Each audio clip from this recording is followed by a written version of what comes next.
Là, juste pour vous montrer, j'ai mis le saignement en question, enfin les deux, plus la grille. Et donc là, on voit qu'il y a un espace. C'est normal étant donné qu'il n'est pas à sa place. Bref, pour l'instant, on va monter, on va placer le saignement dans le cylindre, gentiment, sans le forcer parce que ça casse comme du verre. Et on va prendre, alors on va le mettre différemment pour que vous puissiez voir le jeu. On va essayer. On se sert d'un piston pour que le saignement soit à peu près droit dans le cylindre, sinon la cote va être faussée. C'est le cas ici. Donc on va le remonter gentiment et on va le pousser avec l'autre côté. Là il est droit. Et ici on voit la fente. Et on va passer donc les deux cales, étant donné que j'ai pas un 38 sur la cale. On va prendre deux cales, une de 30 dixième et une de 8 et la passer et voir ce qui se passe.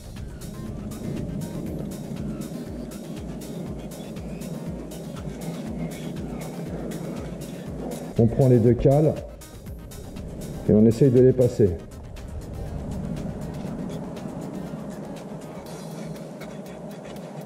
Bon,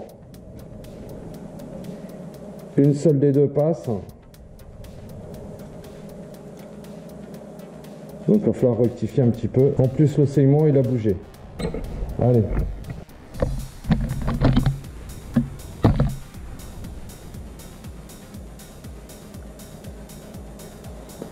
Donc ce saignement là, c'est bon.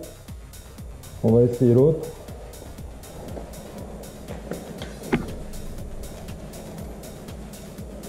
On prend le piston pour mettre le saignement droit dans le cylindre. On garde l'espace.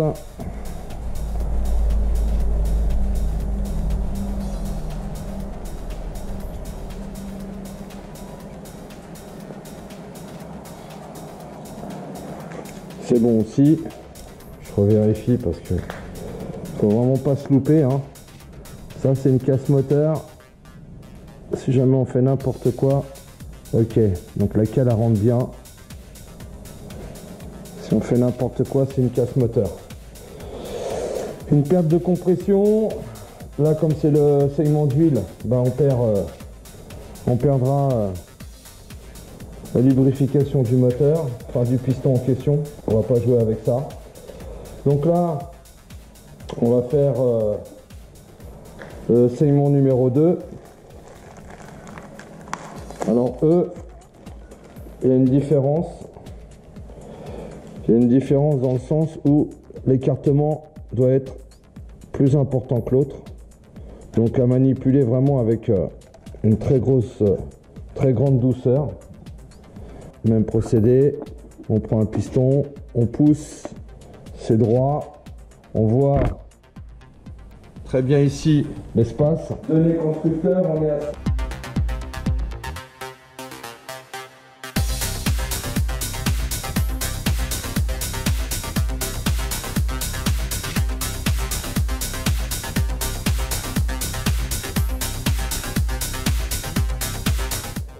Donc on les colle bien et il faut mesurer, voir si ça passe.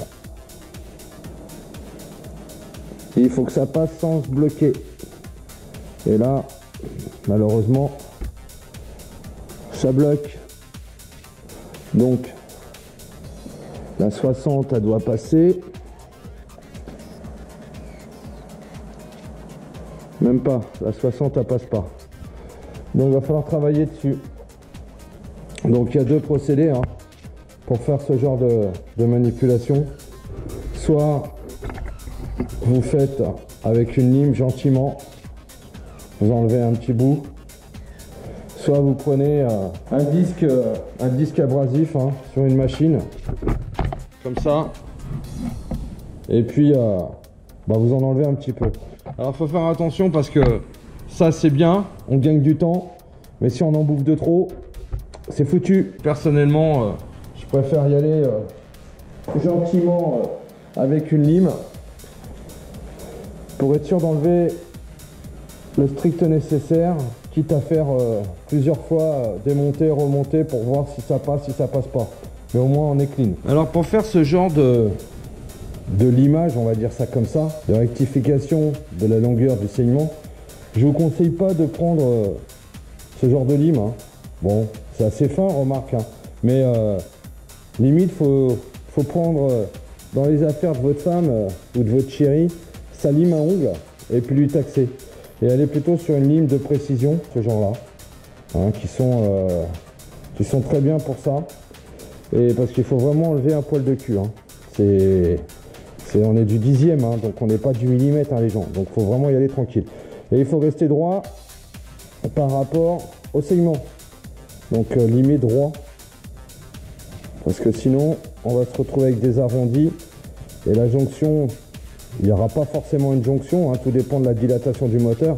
Mais il faut que la jonction soit le plus droit possible. Hein, que s'il y a un rapprochement, que ce soit égal de chaque côté. Donc voilà, on y va tranquillement parce que ça casse comme du verre. On prend son temps. Et c'est surtout, il faut prendre son temps. C'est important. On essaie de limer droit partout.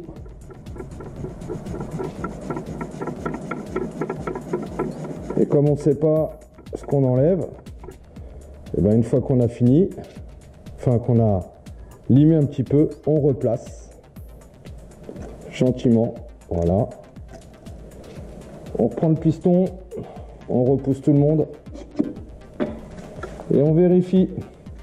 Donc on va prendre déjà pour savoir si elle passe. Elle passe, mais vous voyez, elle a du mal. Donc il nous reste au minimum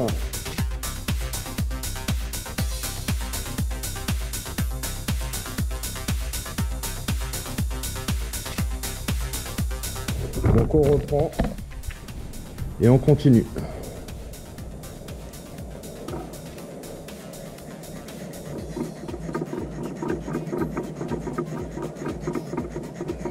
Alors bien sûr on ne peut pas le faire dans le cylindre, hein, parce que vous imaginez bien que si on le fait dans le cylindre, bah forcément on va rayer le cylindre en question et donc c'est vraiment pas du tout ce qu'il faut faire. Mais surtout, il faut prendre son temps. Il faut prendre vraiment son temps. Regardez la jonction. On se rend compte que là on n'est pas trop mal au niveau de l'image, au niveau seuil droit. Après, on peut toujours corriger. Hein. S'il y a un dixième de jeu supplémentaire, hein, c'est pas un problème. Il y a toujours une tolérance. Hein. Bah, c'est sûr, hein, cette étape prend du temps. Mais quand on veut, je dirais, bien travailler, voire même de l'excellence, il faut toujours prendre son temps. De la patience et de rigueur dans la mécanique de précision et dans la mécanique tout court. Hein, parce que des fois, les choses ne se font pas comme on voudrait. Et on s'agace, on a envie de tout péter. Et il ne faut pas. Alors imaginez, il y a 4 saignements à faire, x 6. Voilà le temps qu'on va passer à faire ça. Donc on prend la cale du 60 et on retente l'expérience. Ah, vous voyez, la cale du 60 elle passe. Avec le 6 dixième, oui c'est 6 dixième autant pour moi. Enfin 0,6 dixième, voilà, je pense que ça ne passera pas. Pas du tout. Donc le 6 dixième, enfin le 66 dixième passe, mais vous voyez, ça tient. Donc c'est pas bon, parce que là ça force. Donc, mais on n'est pas loin, on n'est vraiment pas loin. On continue toujours de limer le bout de segment qu'on a commencé, hein, parce que on va pas abîmer l'autre côté dans le sens, la coupe elle est droite sur l'autre côté, donc on n'y touche pas. On continue de limer le côté qu'on a commencé, si bien que on a toujours en référence l'autre côté qui lui est droit pour essayer de rattraper éventuellement une inclinaison sur l'image qu'on fait. Et là vous voyez, là la jonction, je sais pas si on voit, je vais regarder. Voilà, la jonction elle n'est pas trop mal parce que on voit pas la lumière entre les deux bouts. Ça veut dire que je lime droit et ça c'est super important. Donc on continue l'histoire, mais l'essentiel c'est que déjà le 66 il passe propre, sans être retenu. Ah, c'est le deuxième segment, hein. Il reste encore le premier à faire pareil. Donc voilà, on a relimé un petit peu, on le remet gentiment, on reprend le piston, on pousse, on est droit. On est droit parce que le segment du bas nous guide. Et on reprend nos deux cales qui font donc les 66 et on replace. Alors, est-ce que ça passe? Ah, c'est pas mal, hein. Mais je pense que le segment, il a bougé là. Ouais, il est décalé. Si bien que, en fait, il n'est pas droit le segment. Donc finalement, c'est fausse, hein. Alors attention à ça, hein, les gens. Il faut vraiment être bien dans son truc. À savoir, il faut vraiment que le segment soit droit dans le cylindre. Sinon, ça faussera votre résultat. Ouais, donc le 66, il passe pas. Il passe pas. J'ai beau... si, il passe, mais... voilà, quoique... si, on est bon. Le segment, il est droit. Je vais vous montrer ça. Donc le segment, il est droit. Et le 66, il passe. Le deuxième segment est fait. Alors, il y a une chose importante à savoir aussi, enfin à respecter, c'est que votre piston qui vient dans le cylindre, vous le numérotez, hein. Donc piston numéro 1, cylindre numéro 1, notez ici. Parce que les segments sont taillés pour le cylindre numéro 1, qui n'est pas forcément à quelque chose près. Le deuxième est peut-être pas le bon. Le deuxième étant de l'autre côté ici, hein, parce qu'ils sont en croisée. Donc surtout, attention, la coupe, la taille est faite pour le cylindre en question. On va pas le mettre dans un autre cylindre après. On a le segment numéro 2. Et on va faire le numéro 1, le top, hein, comme son nom l'indique, ici. Donc le segment numéro 1. Donc pareil, hein, on fait très attention parce qu'au déballage, des fois, le plastique vient rapidement ou quoi, on le manipule et bim, ça casse tout seul. Hein. C'est vraiment, vraiment, vraiment très fragile. Donc attention les amis, ça c'est important. Donc le segment numéro 1 et le segment numéro 2 ont le même espace entre les deux bouts. Donc on est à 66. Donc on pousse bien sûr encore une fois le segment correctement. On prend ses cales en 66. Et là c'est clair et net. Comme on reprend le 66, là c'est clair. On voit bien que la fente ici est largement petite. Le 60 il va même pas passer. Là c'est même pas la peine. On va l'essayer, lui il va passer. Mais le 60 c'est même pas la peine. Ça se voit à l'œil nu, hein. Donc bah on y va, on lime.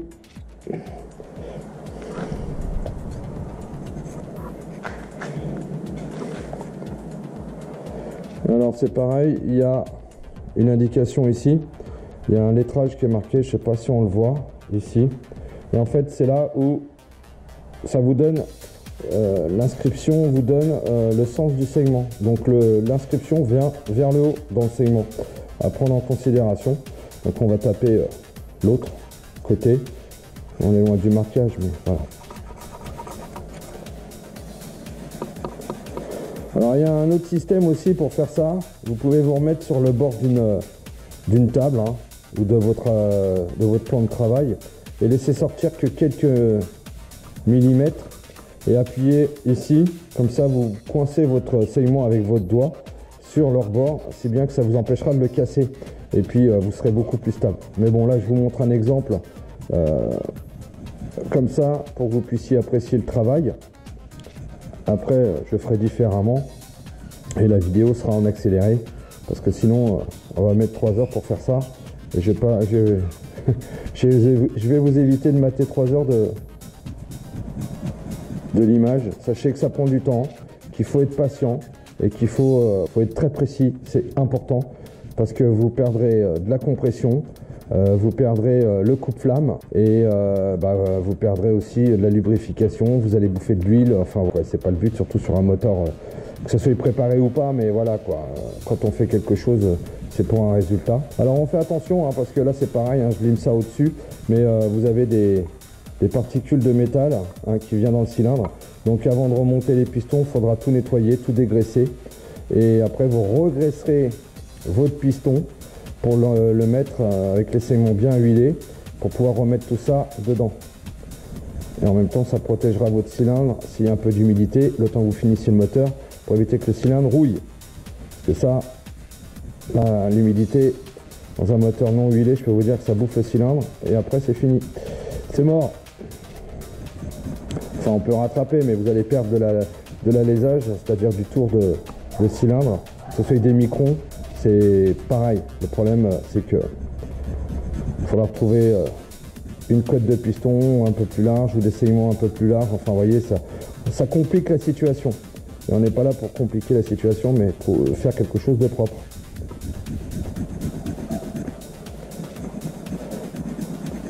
Bon, ce que je fais, hein, beaucoup ne le font pas comme moi, parce qu'ils n'ont pas envie de se faire chier, surtout certains préparateurs sans scrupules qui préfèrent faire les choses à la va-vite. Comme ça, ils rendent vite le chèque sur leur compte bancaire de la préparation, mais au détriment du travail propre et bien fait. Je dis pas que c'est le cas de tout le monde, hein, mais malheureusement, c'est le cas de certains. Donc prudence, hein, quand vous allez faire une prépa moteur, si vous le faites faire par quelqu'un, renseignez-vous à bien avant. Alors faites attention parce qu'il y en a beaucoup des préparateurs qui se la racontent avec 50 voitures sur leur parking de clients, mais derrière, les clients sont satisfaits jusqu'au moment où ça casse. Bon, un moteur préparé casse toujours, mais bon, tout dépend aussi du travail, hein. De toute façon, la mécanique, ça se respecte à la préparation et ça se respecte aussi quand on s'en sert. On fait chauffer le moteur avant de tirer dedans, on le laisse refroidir et réguler au niveau du graissage avant de l'éteindre, surtout pour les moteurs turbo. Enfin bon, il y a plein de choses comme ça à respecter. Plus vous respecterez votre machine, mieux vous aurez une longévité et les meilleurs résultats au niveau performance avec. Allez, on retente l'histoire, on y va doucement. On prend le piston, on pousse, on met droit et on tente. Le 60 déjà, à mon avis ça va être mort parce que je le trouve un peu faible l'écart, ça passe pas. On est loin du compte, on recommence.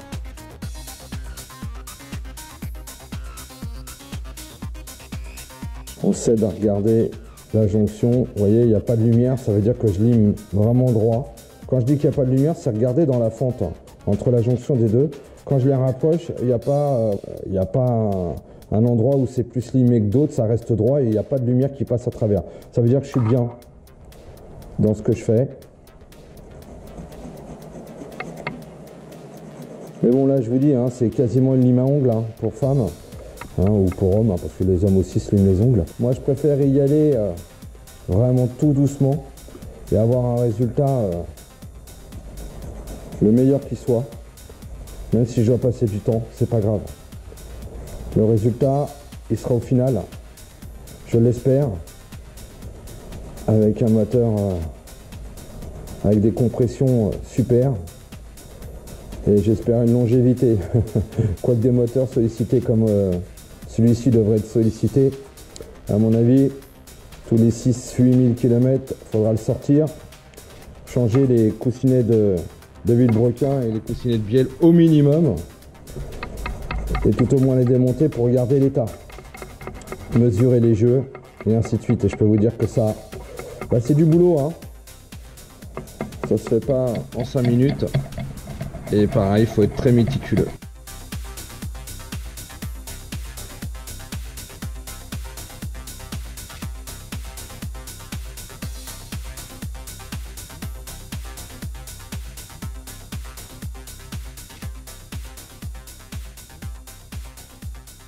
Allez, on retente l'histoire.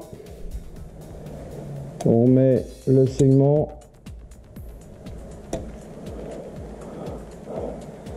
Le piston, comme ça le segment est droit dans le cylindre. On prend la cale de 60 pour être sûr. Mais vous voyez, ça passe toujours pas et je veux même pas forcer parce que ça va pas. Ah, quoique, elle commence à rentrer, hein. Mais on est encore loin du compte. Allez, on continue. Donc le 60 rentre presque.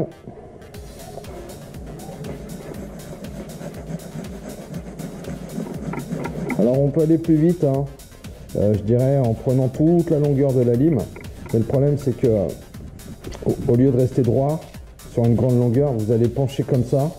Et après il faudra rattraper parce que ça sera plus droit au niveau de la coupe. Donc je préfère aller tranquillement sur des petits mouvements comme ça. Mais au moins, je fais ça proprement. Et j'essaie de rester sur une coupe droite pour éviter de rattraper au final.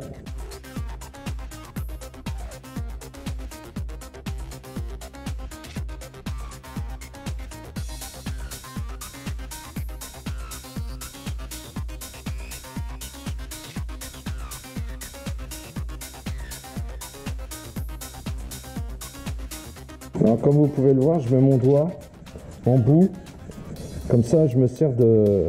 J'évite, en fait ça évite de forcer sur le segment pour éviter de le casser.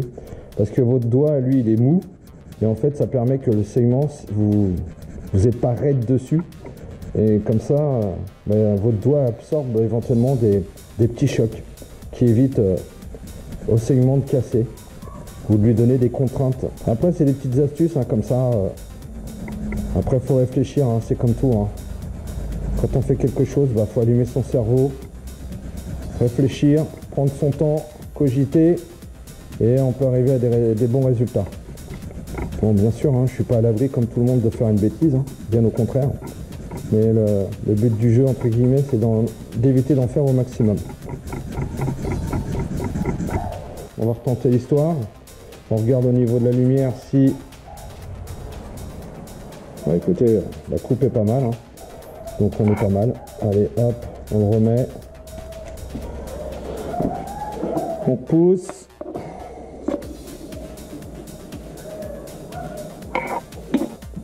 On tente le 60. Ouais. On n'en voit pas la fin, hein, des fois. Bon, le 60, il y va, mais... ouais. On dirait que, enfin, on peut mieux faire, on va dire.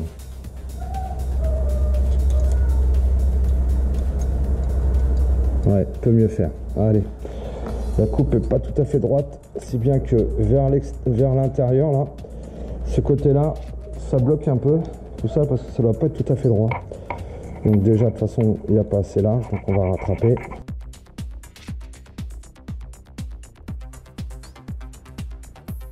Alors comme je l'ai dit, hein, vous voyez, je sais pas si on voit à la caméra, mais ça brille un peu là. En fait c'est les morceaux de limaille du piston, hein, entre guillemets, parce que c'est des grains de poussière. Il faudra penser à tout nettoyer avant de remonter. Parce que ça, un grain ça va, mais le problème c'est qu'une fois tout cumulé, ça peut vous boucher votre graissage à un certain niveau et poser problème. Mais bon, comme je l'ai dit, là c'est pour vous montrer. Après, je ferai différemment. Je vous montre un piston complet.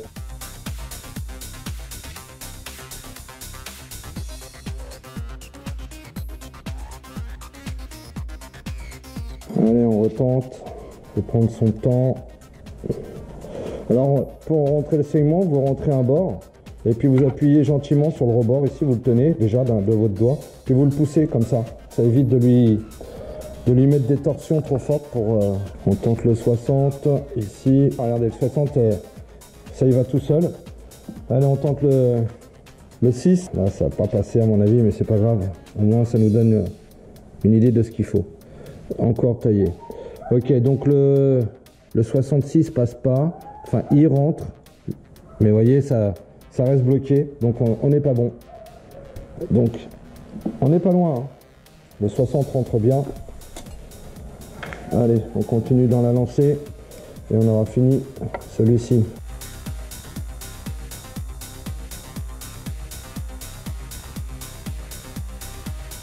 En attendant, j'espère que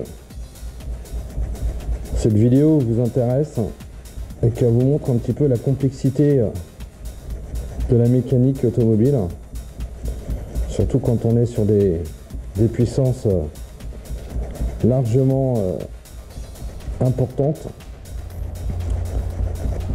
Au moins ça vous permet d'apprécier le travail, pas d'un garagiste, hein, parce que rares sont les garagistes qui font ça maintenant aujourd'hui, hein, mais plutôt d'apprécier le travail de quelqu'un qui prépare, hein, donc un préparateur moteur, un constructeur moteur, comme vous voulez, plus dans cette optique-là que le garagiste traditionnel qui va vous faire votre vidange. Hein. Attention, hein, je critique pas les garagistes hein, parce que je fais moi-même les entretiens généraux des voitures, voilà, les vidanges, les pneumatiques et tout ça. Mais disons que je préfère faire ce genre de travail parce que on a une satisfaction à la fin quand on arrive à démarrer qui est importante. On retente ça, hop, le piston, on repousse, on met le segment droit dans le cylindre, on prend la cale de 60 plus le numéro 6 et on essaye. Eh ben écoutez, ça bloque encore un petit peu, mais je pense que quelques petits coups de lime et on est bien. On aura fini le piston numéro 1. Il n'y aura plus qu'à les mettre mettre les segments sur le piston en question et de le mettre dans le cylindre. Je vous montrerai cette étape. Je vais d'abord faire tous les segments du moteur pour être tranquille. Alors, là on est quoi là? Là on est pas mal au niveau de la coupe.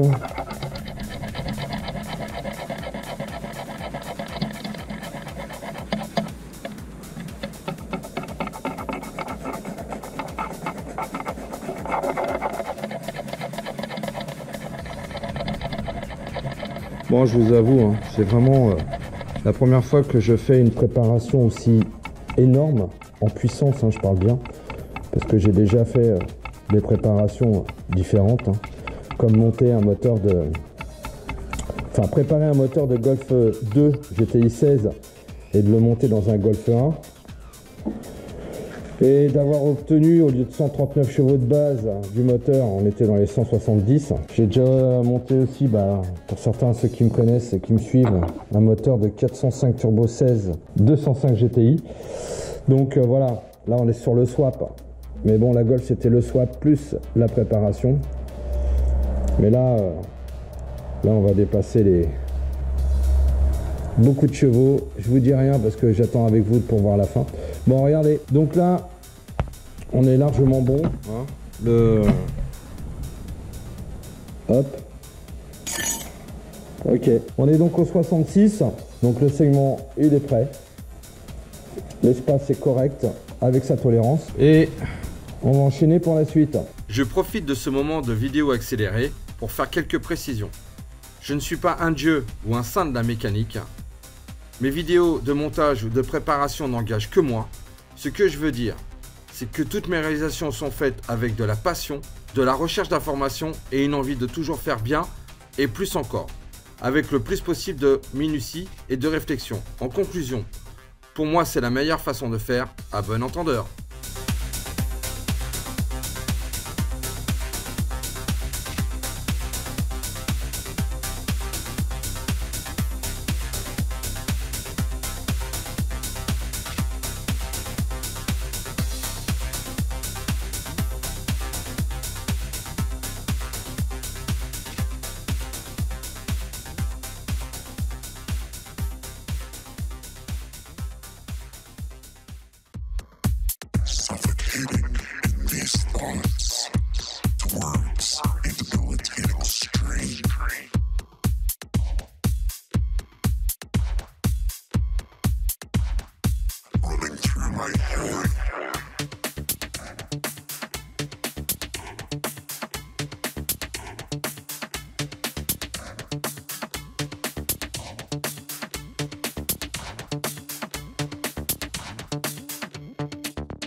a debilitating strain.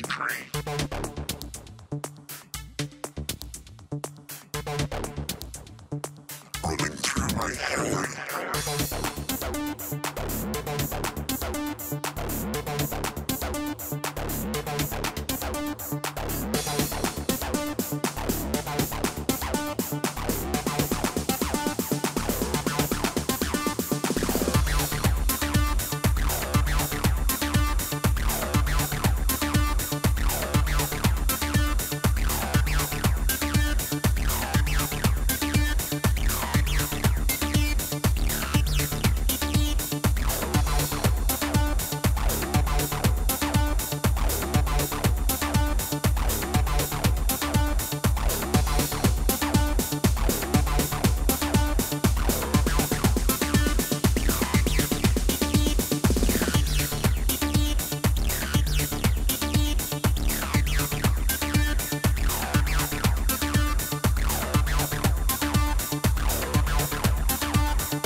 Suffocating in these thoughts, towards a debilitating strain.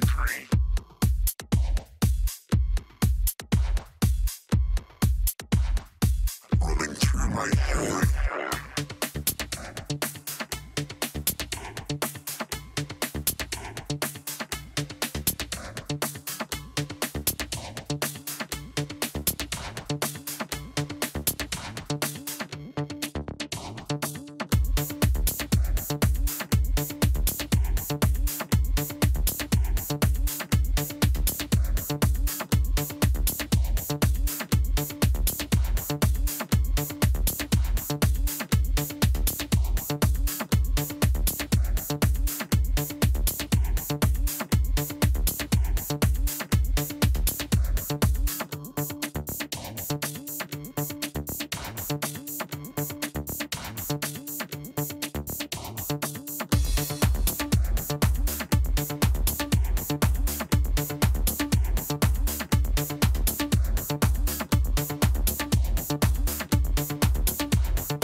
Suffocating in these thoughts, towards